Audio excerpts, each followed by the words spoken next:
This panel will focus on the future of 800-53, the Rev 5 in particular. Dr. Ron Ross will be leading this discussion.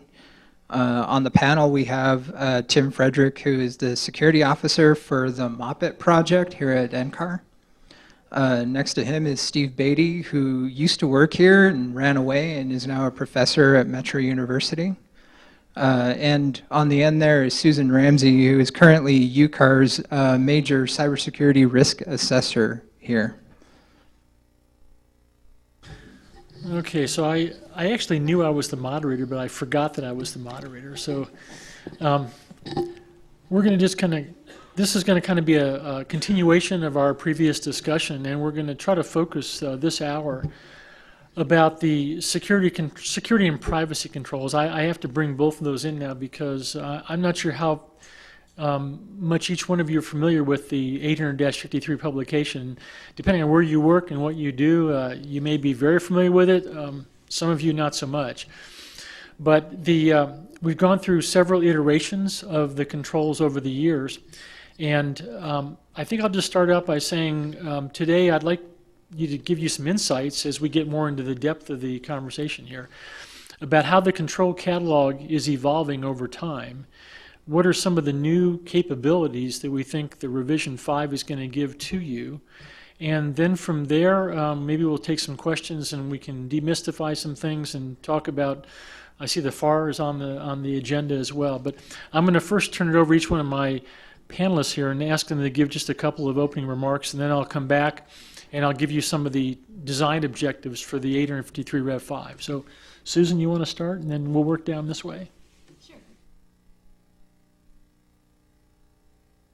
Oh, thank you. I'm building a risk assessment program here at UCAR. And one of the things I'm working on is making our risk assessment methodology align with NIST 853 in a way that makes it pertinent why we do these controls. More than just that we have to do a control to meet a government checkbox. So what I started out doing was build a threat table. And then for each threat, I listed out per impact and likelihood, what controls would mitigate this threat. And I found the exercise to be very useful. And then I started looking outside in the world to see who else is doing this kind of matching the control to the threat. And I didn't find a lot.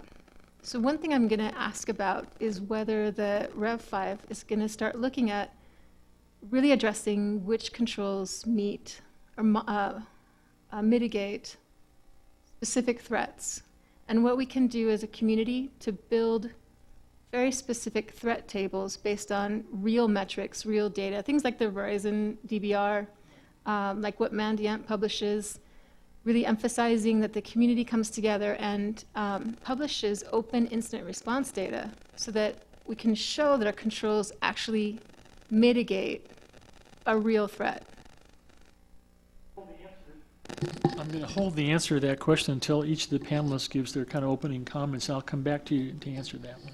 All right, thanks. Right off the bat, I like Rev 5. I like a number of things. Federal emphasis to a more general whole that could have used guidance. Green light. Oh, this might be There better. you go. I talk pretty loud anyways, professor and all that. There's better language. I like the imperatives in there instead of the active voice instead of the passive voice. I think it reads better. I like Appendix 1. So the kind of the crosswalk between 853 and some of the COBIT, for example, ISO stuff in there. And I hope it's going to help then people get started, because I think it's difficult to start in the 800 series and 853 in general, just because it's a big piece of work. I also think there's quite a bit of inertia inside of many organizations. There's quite a bit of fear around what FISMA means and what FISMA doesn't mean. It's clearly going to be a lot of work. It's still about a 500-page document. And so, However, you know, you need to look for the alignment, and you've mentioned this on multiple times, that oftentimes it's not just we have to start doing things, we have to continue to do things and document them and make sure that we're doing essentially the right things. And so all of these things do become mission critical from at least a funding point of view, from a lot of perspectives, and Tim and Jose can address that better than I. I also think at this point too, then, one of the difficulties when I was here kind of kicking this all off was the range of people that one has to speak to. And you've talked about this a little bit, but you have to convince everybody from the C-suite folks into the engineering folks that this is something that has to be done. Not only does it have to be done for your continued organizational success, but it's a good thing that needs to be done.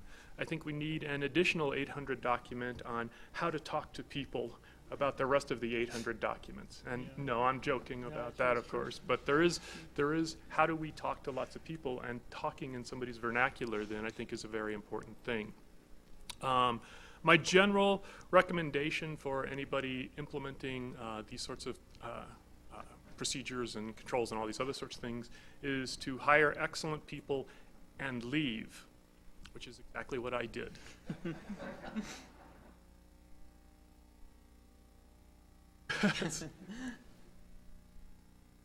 Okay, I'll try this. I'm not used to this. My perspective is, having just written a system security plan for our MOPIT program, which is a very small program under 853 Rev 4. I think the operative word is small, and that being small, both as being small as a project has had special challenges for us. So we made it through, but it was a daunting process because of the amount of complexity in it. And I wear not just a hat as an ISSO of a 5-person team, but also as a system administrator responsible for implementing security.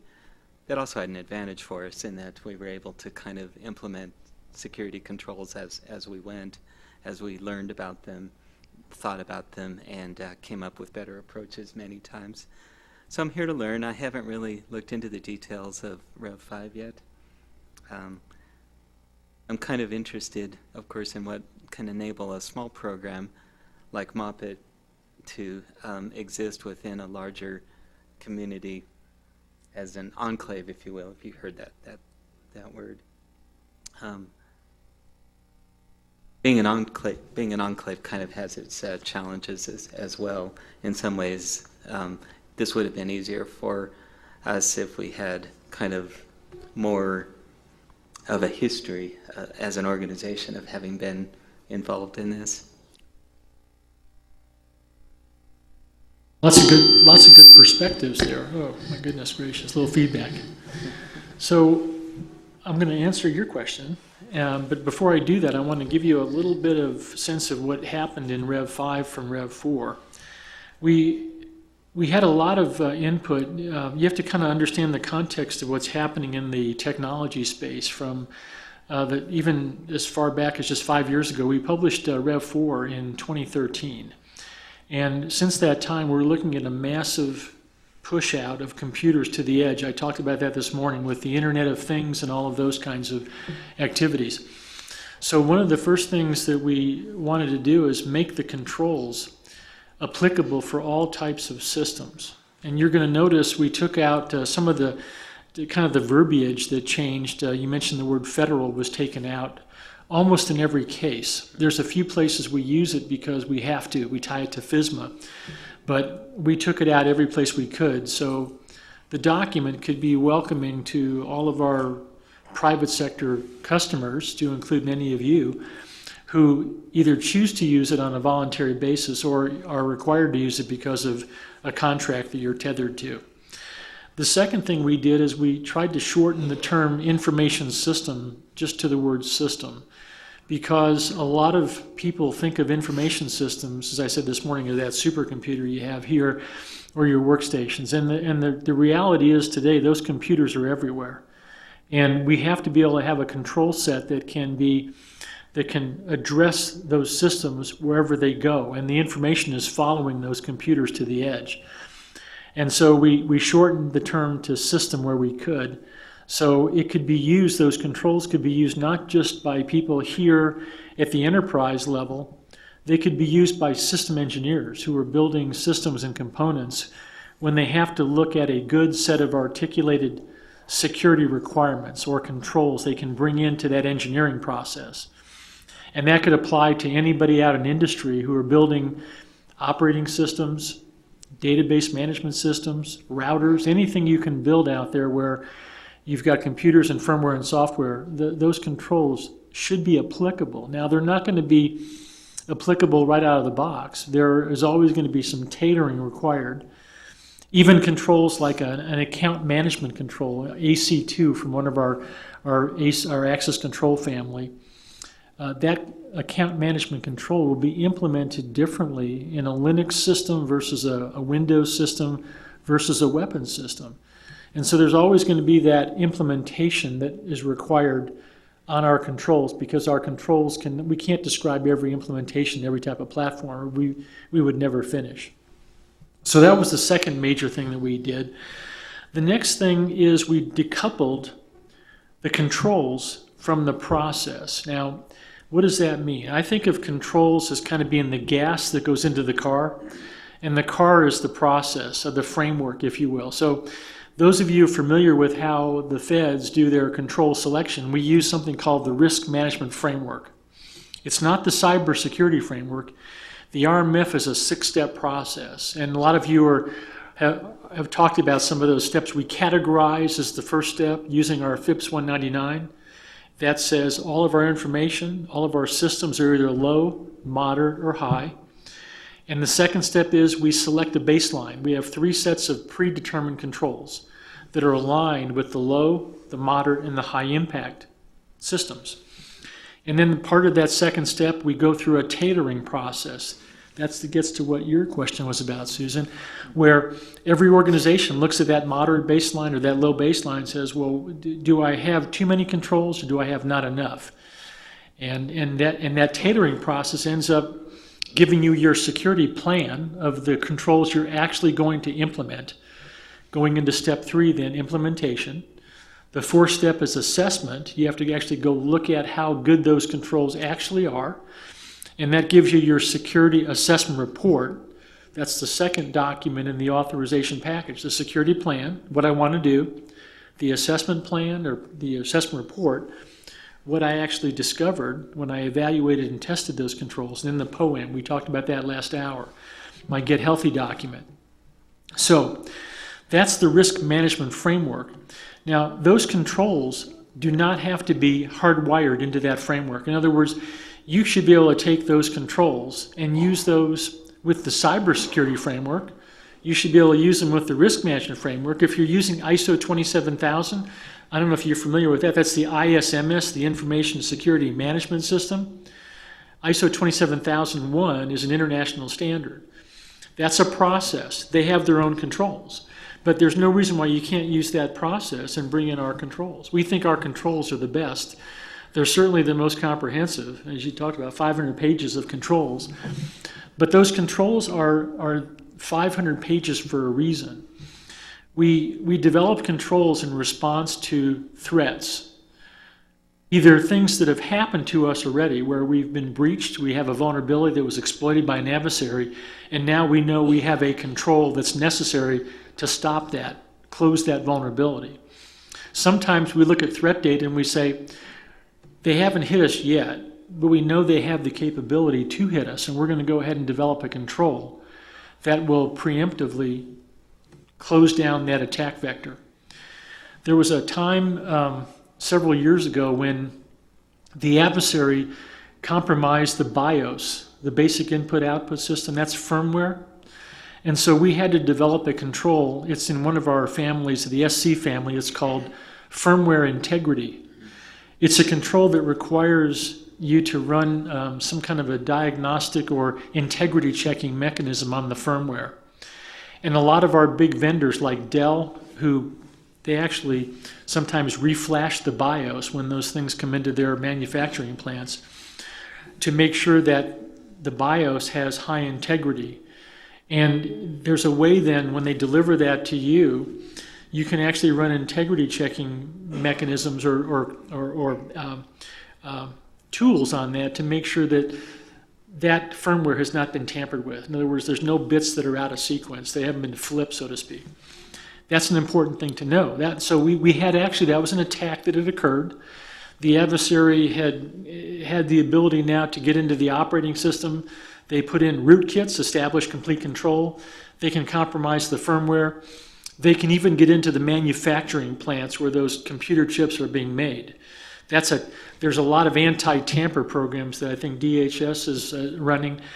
We're very concerned. That's a supply chain issue. And you talk about being helpless. There was a time when I first came into this business where we made all of our own computer chips here. And then, it's a supply chain issue now because the cost of production moves overseas because it's cheaper. You can produce computer chips for $2 a chip versus $10 a chip. And so that ends up driving all the production overseas. But one of the things that's always concerned me, and this is not a control issue, it's a supply chain issue. What happens if your line of production is shut down in China because something happens and all of a sudden they just nationalize all those plants? There was a time when we produced all of our chips, and then when we didn't do all of them, we did a lot of them that were going into critical systems. And some of you may have heard of the NSA Foundry, where they actually had a contractor that was under tight control. They produced those chips here in the United States, and they would go into critical systems. And now I'm even not sure, I don't know what we're doing today. But to me, it's always about risk management. If I have to pay $10 for a computer chip that I know I have control over the supply chain, absolute control, then maybe that's okay to do that for a small percentage of those systems where it's highly critical. I don't care about the rest of the chips that are going into everything else. If the dishwasher fails, I can live with dirty dishes for another day, or I can do them by hand if I have to. But those are the kinds of things. So the controls have been always kind of threat-based, and the catalog represents, every control in that catalog is traceable back to some threat. Now the problem people get into, and I have to caution everybody to be careful about getting into this trap, there's something called threat vulnerability pairing and analysis. What you do is you do a threat analysis, and you do what you did. You go out there and list all the threats, and then you do a vulnerability analysis, and you list all your vulnerabilities, which are going to be specialized to your system, your environment. And then you do what I did 10 years ago. You start to do a threat vulnerability pairing. You try to say, what threat could exploit what vulnerability to cause impact? And then you may even go down that next step and say, what's the likelihood of that happening? Well, the truth is it's very difficult to do that. It works for a very small number of instances, but you get into this computer science problem. It's called one threat can sometimes exploit multiple vulnerabilities. And sometimes multiple threats can exploit a single vulnerability. So in the world of computer science, we call this a many-to-many mapping. And what that really translates to is unmanageable complexity. The problem gets too big, too quickly, to really get your arms around. And so that's why we went back to the concept of baselines. Baselines represent a kind of a standardized set of controls that we know are going to answer a very common set of threats today. You don't have to analyze the threat space too much more detail today to know if you're running modern information technology, whether it's operating systems or databases or routers, whatever it might be, and you know what the adversary, who they are and what they're doing out there today, we have tons of that threat data. You don't really have to, there's no surprises anymore. We know what they can do and they're doing it. So the question is, you start with the basic set of controls. It's kind of a standard load, if you will. And we said, do those first, and if you have to tailor out because you know certain things can fall off the truck, so to speak, then do that. And the example I use all the time is the air traffic control tower. We have a control that's called screen lock. Basically, it's to prevent somebody from wandering around your terminal and picking up information. So if you leave your workstation for any period of time, it goes into a lockout mode after 15 minutes, or the screensaver kicks in. That's a mandatory control. It's in every baseline. But if you're in the air traffic control tower at Dulles You don't want that control. Because you don't want that control to kick in when American Airlines Heavy is coming in for its final approach. So that control, that's an example. I use that as kind of a visual. That control is tailored out in the FAA's air traffic control towers. And there's a reason. It's a very simple rationale. It impacts your ability to do your mission. And you may find other controls like that that impact your mission here or any organization. And so the compensating controls for that are all of your air traffic controllers are cleared. They have background checks. They're highly scrutinized. You have a limited number in the tower, and you have supervisors walking around. So the fact that there's no screensaver makes absolutely no difference. That's the kind of analysis that we hope all of our customers go through to really make sure whatever controls of those 826 that you pick, or the ones you tailor, that's the ones that you actually end up with. So that I talked about separating process from controls. That's where we started the discussion here. We want those controls to be used by any organization, engineers, enterprise people, CIOs. They should work in all environments and be process agnostic. The next thing we did is integrate privacy. We found that privacy and security actually have a lot more in common than most people think. In the world of security, we talk about confidentiality, integrity, and availability. Privacy, when you talk about protecting your personal privacy, there's a word we call personally identifiable information, PII, social security numbers, things that are uniquely identify you as an individual. If you were to look at privacy, they're also concerned about unauthorized disclosure, confidentiality of PII. But integrity and availability is not necessarily their focal point. So there is an overlap. If you think of this as a Venn diagram, security and privacy overlap in that middle where we talk about confidentiality. But privacy goes beyond security. In a privacy officer's world, they're worried about how much data can they collect on you, how long can they retain it, what can they do with it. You see, there's a lot of things in the privacy law and what we call the Fair Information Practice Principles. That's a FIPS that deals with privacy. It's international best practices. Those things go beyond what security professionals would normally worry about. But we found that in a typical enterprise today, to include this one, security and privacy professionals need to work together because we're implementing everything on a technology base. So we've got to the privacy people need to be assured that the security folks are doing their job with regard to protecting the information from unauthorized disclosure. And you could make an argument for integrity as well, that you want to make sure information maintains the integrity that it's supposed to have. Unauthorized modification. So we fully integrated all of our privacy controls into the same catalog. Previously, they were in a separate appendix, Appendix J. Those privacy controls were all taken apart and they were sent to one of three places. Either they were sent to our program management family. The PM controls are a whole family that deal with enterprise-wide controls. They're things like, have you done a risk management strategy? Do you have an enterprise architecture? There are things that the enterprise would implement that have nothing to do with the system owners. They're not even in the realm of their scope of their responsibilities in many cases. So some of those privacy controls went to that enterprise PM family. Some of the controls went to a couple of unique privacy families. We had 17 families originally. The PM family was family 18. And then we have two new privacy families which house some of those unique privacy controls. So what happened to the rest of the privacy controls? They actually went into our security control families.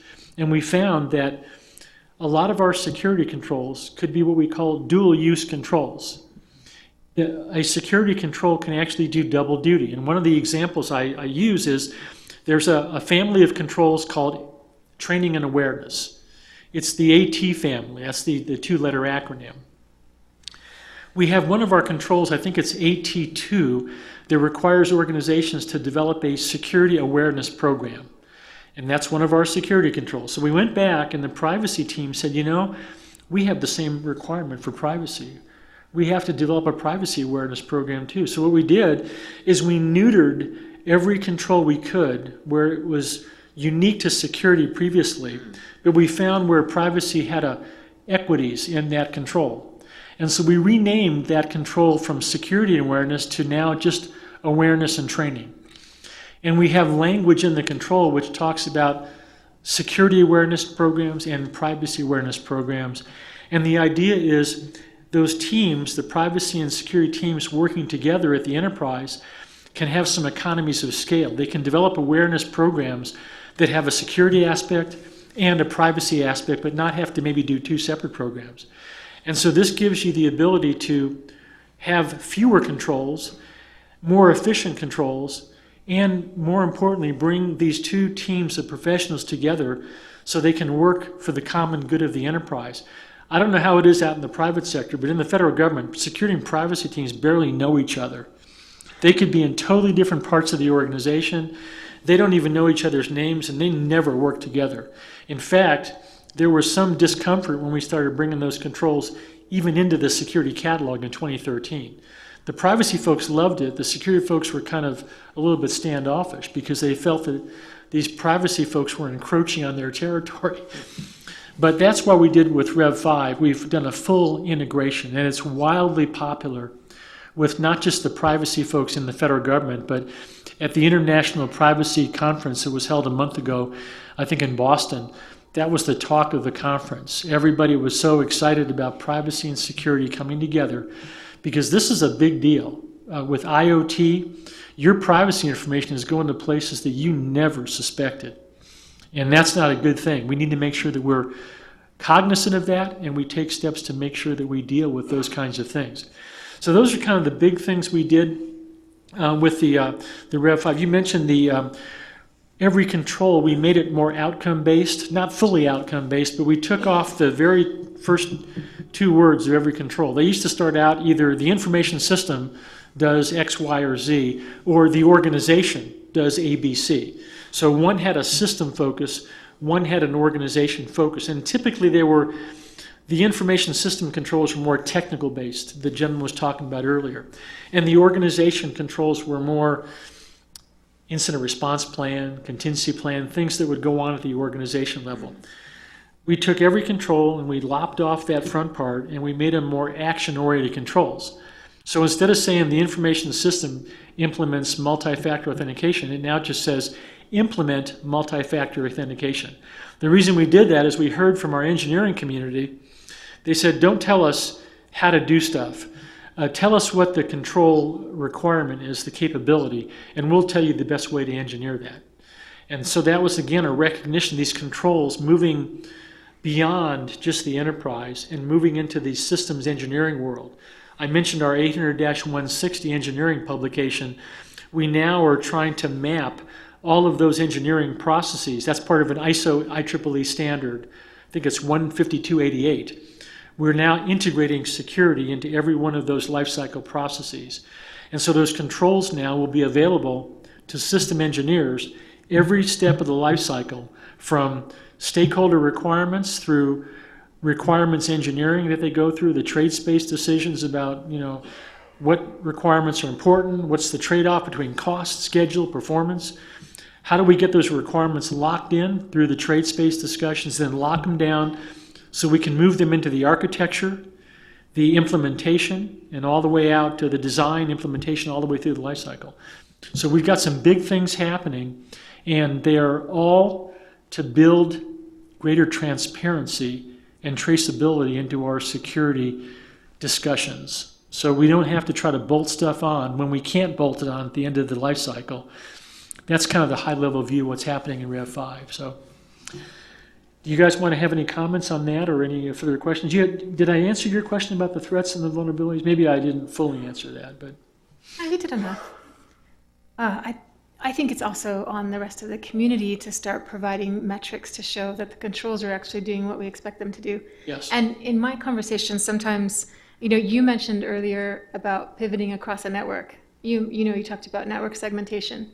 And, if I have to have a conversation with a group here that's never done network segmentation and has an open expectation for being able to SSH into any lab or divisions system where we would share data, if I were to say, well, we need to prevent pivoting, so we can either implement two-factor and not have shared credentials or passwords that could be reused across the enterprise, or if the choice is to implement network segmentation and we look at the cost, and it's cheaper to implement two-factor. But maybe there's another threat that we could mitigate, or 6 more that we can mitigate by network Right. segmentation. That's where you talk about the scope gets too big to really do that analysis in terms of me making a recommendation for where do we spend our money. At the same time, I guess that's what my job is. So.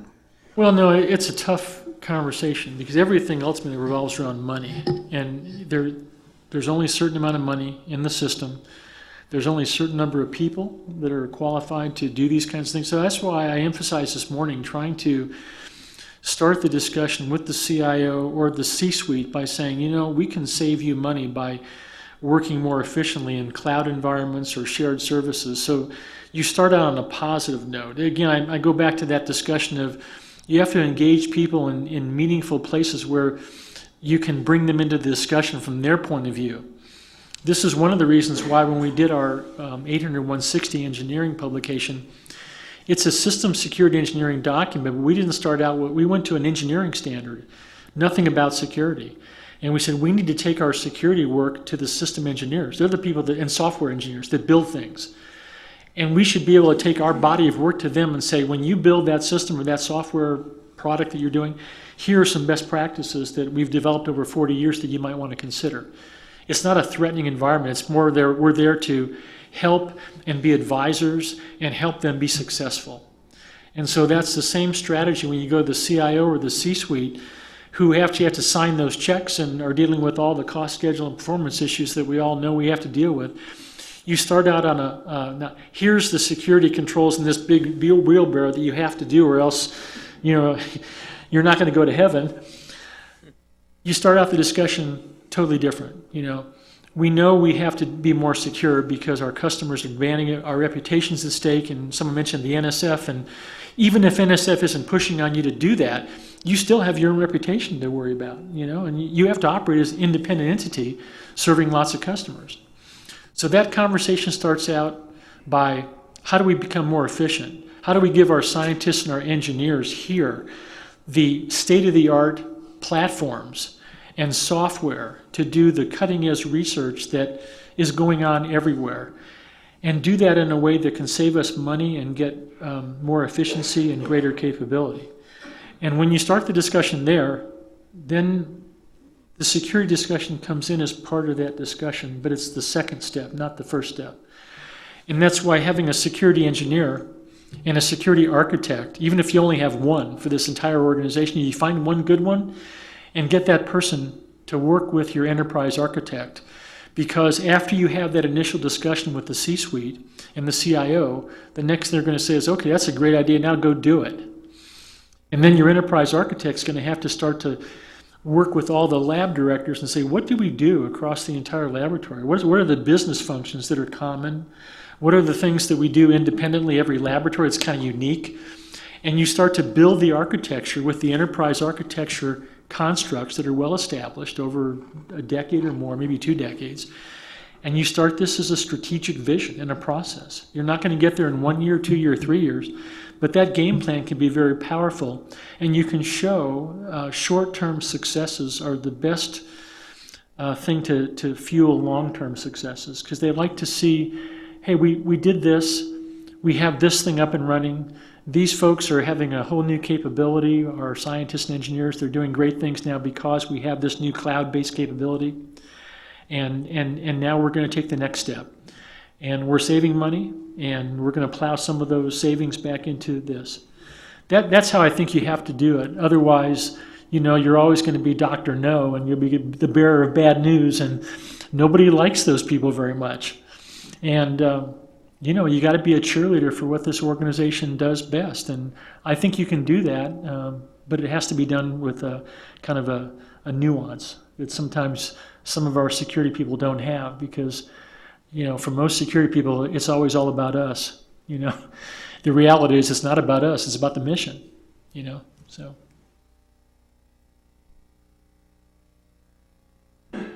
So, representing an organization that's kind of at the bottom of the federal food chain, I'll ask a kind of a big picture question. Jose over here deals with NOAA. I deal with NASA. The organization in various ways deals with the National Science Foundation. We're kind of finding a lot of inconsistent understanding and implementation of FISMA. And for an organization like ours that has to deal with multiple agencies, that's a real challenge for us. And I was curious how much thinking in these revisions of 853 there is towards a more standardized approach where everybody's kind of on the same page. Yeah. And I think in particular, the categorization part has been kind of a battle that we've faced with NASA. You know, are we categorized as medium or low, and what does that mean, and how do we deal with the cost involved and what have you? It's a very good question, and it's one that we hear all the time. There's really no way that NIST, we produce the basic structures, the standards, the guidelines, and then, as with every difficult and challenging problem or solution, where the rubber meets the road, the devil is always in the details, right? And that's in the implementation. And we do our best to do as much outreach as we can, but I could be given this same talk 100 times to 100 different federal agencies or their subcomponents, and they walk away with 100 different understandings of what we just said. Now that could be a failure on our part to not communicate properly or clearly enough, but sometimes they do things on their own terms. And even within NIST, there's a couple of funny categorization stories I can share with you. The FAA, I think, for many years, I was always under the impression that the FAA systems were high impact. I was thinking, you know, air traffic control systems, if that goes bad, you know, planes fall out of the sky, that's pretty high impact, especially if I'm in one of those planes. But it turns out they were categorized as moderate because their understanding is that they have redundancy built into all their systems. So they could go at the moderate level, and their argument was if one fails, we have backup. But you know, our counter argument was, well, if those are all connected together and malicious code gets into one and it kind of does what the OPM thing happened, then what good does that do you? Because you kind of have everything that's on a common infection plane, if you will.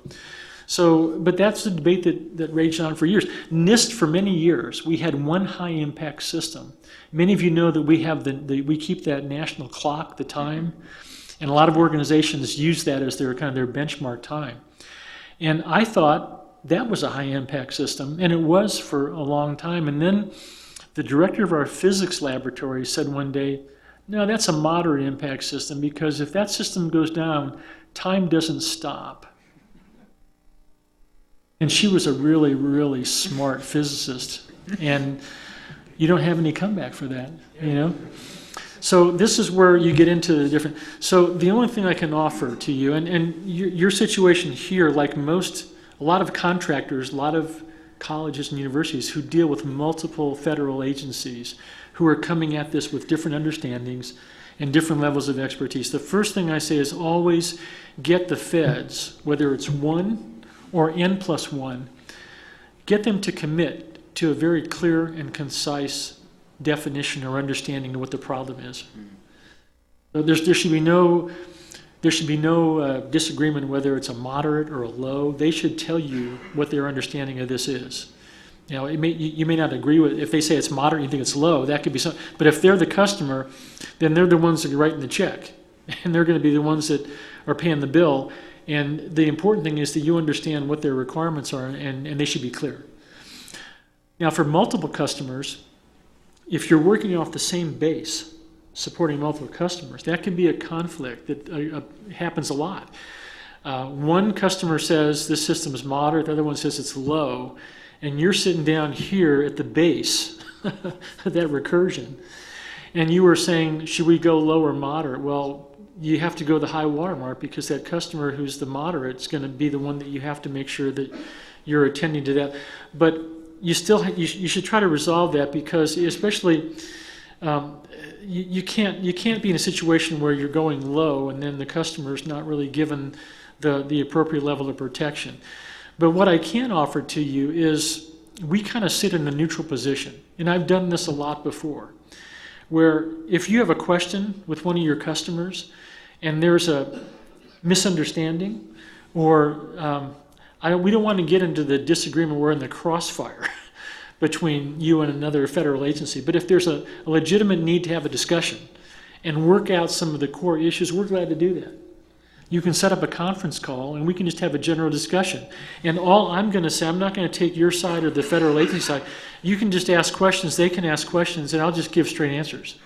And then you can take whatever the information is and then you can resolve the issue. Hopefully that'll eliminate a federal agency who is not doing their due diligence. Let's say you're doing your homework. You understand the situation very well, but they don't. That kind of a discussion can basically call them out. And it can normalize the conversation to your benefit.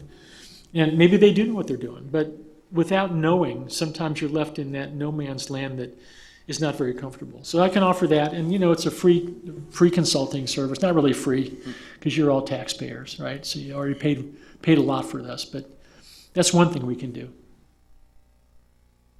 So with just a few minutes left, are there any questions for the panel at this point? One question I do have is, we've been talking about the future and Rev 5 in particular, and I'm just curious as to you've given some insight, but can you describe what the evolution of 800-53 is, what the vision of it, from this point forward? Sure. The 853, is it still on? Yeah, here we go.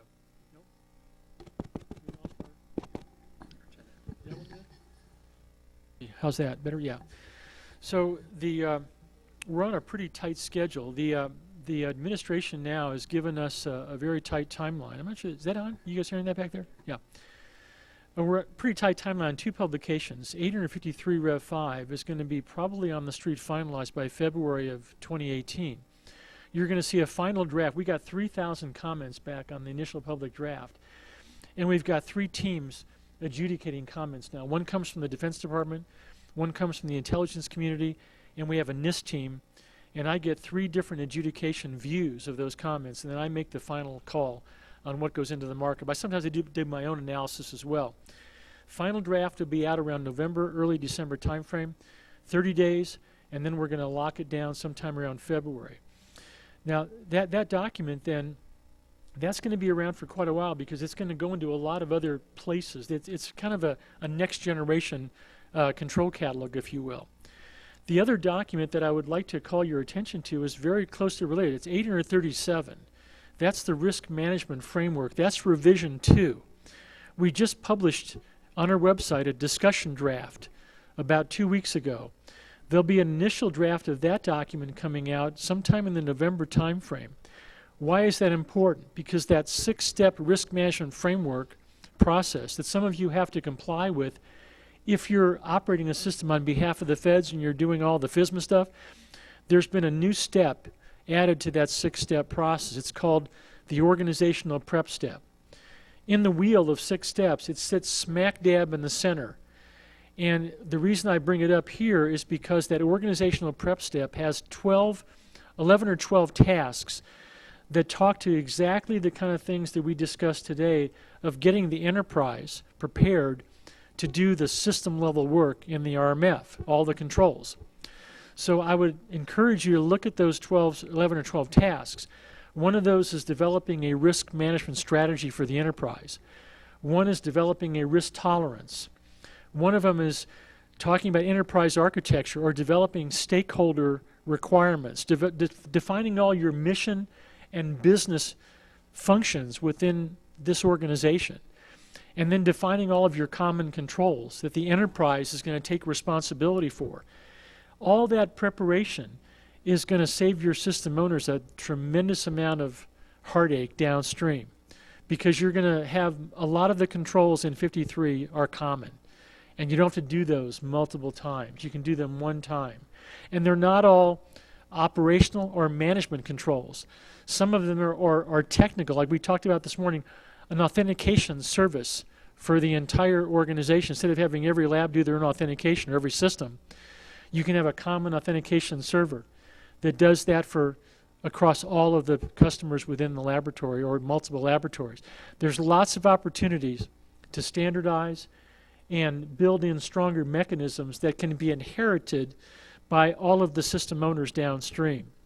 So I would encourage you to look at the 37 Rev 2. Lots of good things, little tips, even if you don't have to do it or you're not required to do it. They're good ideas that I think you may really benefit from as you start to reconstruct and think about long-term solutions for, these organizations that are really the work that you do, whether it's climate change or all the important things you do here. Having a more secure organization or organizations is really going to fuel and push the science and engineering forward to a degree that you may never have anticipated.